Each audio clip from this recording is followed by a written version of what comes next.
Hello, America. Welcome to another presentation of Under the Macroscope.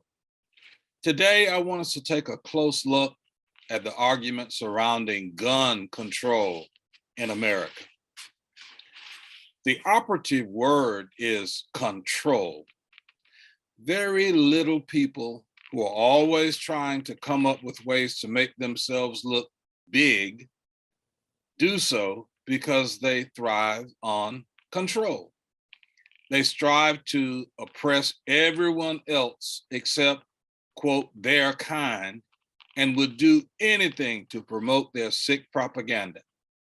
They thrive on fear that is born out of their own fear and spread lies that heighten the anxiety of both the people they are trying to control and those they are trying to recruit. I believe that people lie for two reasons primarily.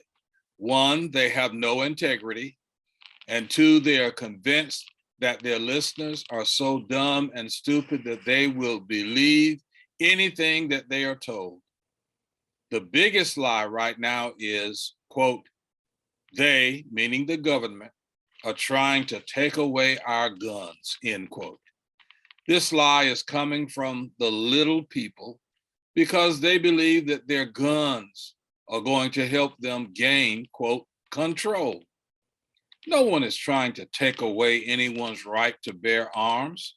The Constitution grants each American citizen that right, as is interpreted from the Second Amendment, which reads, a well-regulated militia being necessary to the security of a free state, the right of the people to keep and bear arms shall not be infringed. There are various interpretations of that phrase that, in my opinion, still point to the same premise. Every American citizen has the right to bear arms for the defense of the American way against intruders, both foreign and domestic. I wholeheartedly agree with this premise. So why is there such an uproar surrounding gun control? There has obviously been a dramatic shift from defending America to defending whatever one views as dear to one's heart, whether that whatever is essential to America or not. Our sick and divisive politics are at the top of this whatever list. One group deems itself more, quote, essential than another. One group views itself, quote, superior to another. And one group deems itself more, quote, profitable than the other. The list is endless.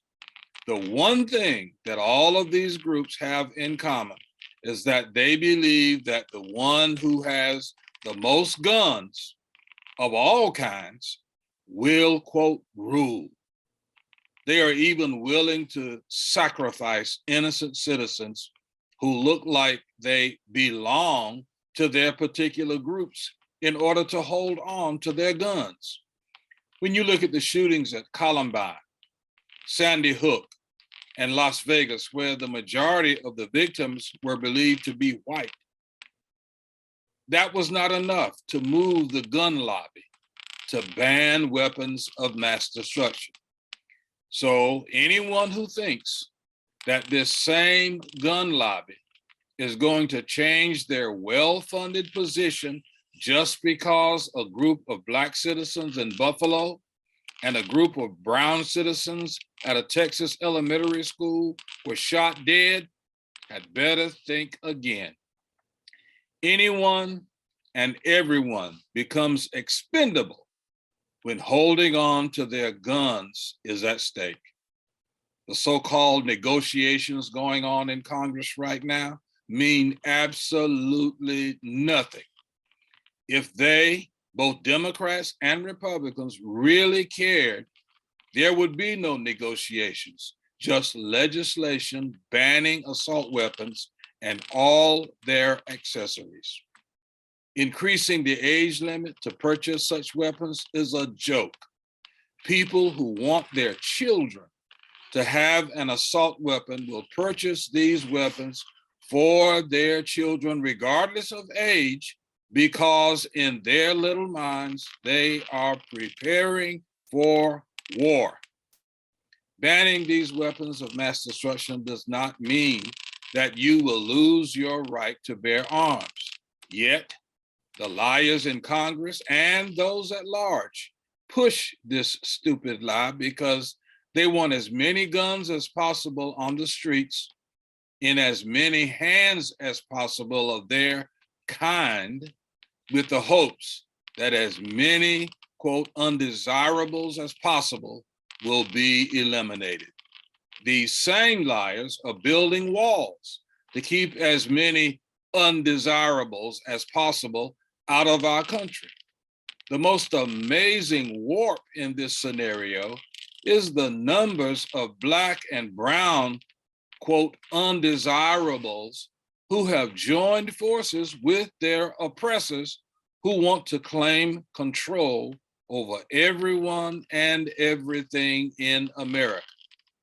I can't help but wonder, of all the people who were screaming, do something at President Biden when he recently visited Texas, actually voted for their oppressors in the last election.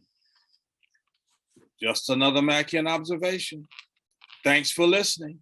Follow me on Facebook under the Mackroscope. You may also follow me on YouTube at Macray. Please subscribe and share. And if you wish, you can make a contribution of your choosing by using the QR code on the screen. See you next time. And remember, under the macroscope, we take a closer look.